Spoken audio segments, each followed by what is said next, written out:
রবিবার ত্রিপুরা প্রতিবন্ধী অধিকার মঞ্চ প্রথম পশ্চিম ত্রিপুরা জেলা সম্মেলনের আয়োজন করে ছাত্র যুব ভবনে। উপস্থিত ছিলেন অ্যাডভোকেট পুরুষোত্তম রায় বর্মন সহ অন্যান্যরা।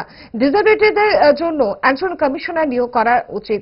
আইনের নির্দেশ আছে যারা প্রতিবন্ধী তাদের জন্য একজন কমিশনার নিয়োগ করতে হবে, কিন্তু বর্তমান সময়ে আইনের এই নির্দেশ পালন করা হচ্ছে না। আইনে আরও রয়েছে প্রতিবন্ধীদের জন্য পুনর্বাসনের ব্যবস্থা করতে হবে, পাশাপাশি হাসপাতালগুলিতেও তাদের জন্য সুব্যবস্থা থাকতে হবে।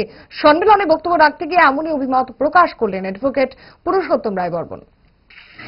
এই দাবিটা আপনারা করেন, কারণ এই দাবিটা করা অত্যন্ত জরুরি। কারণ একজন ডিসেবিলিটি কমিশনারটি পূর্ণ সময়ের জন্য দায়িত্বপ্রাপ্ত হন। তার যদি একটাই কাজ হয় ওই অন্ধভাবে সক্ষম মানুষদের সমস্যা সমাধান করার জন্য তার দায়িত্ব থাকে, তাহলে তার পক্ষে সম্পূর্ণ মনোনিবেশ করা সম্ভব।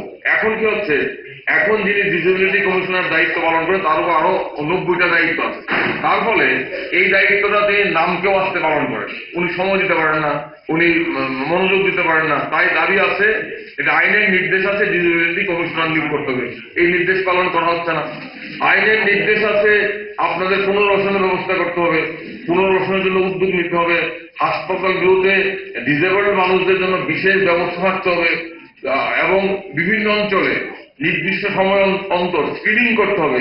স্ক্রিনিং করে দেখতে হবে কাদের কোন কোন শারীরিক সমস্যা আছে। যদি এগুলো অল্প সময়ে শৈশবে স্ক্রিনিং করে ধরা যায় তাহলে প্রতিকার করা সম্ভব।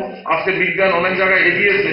আজকে এমনকি জন্মের পূর্বেই বলে দেওয়া সম্ভব যে নবজাত শিশুর শারীরিক কোনো সমস্যা আছে কিনা। যদি গুরুতর শারীরিক সমস্যা থাকে তাকে প্রতিরোধ করার, তাকে তার প্রতিষ্ঠান করার পদ্ধতি বিজ্ঞান আজকে আবিষ্কার করে ফেলছে।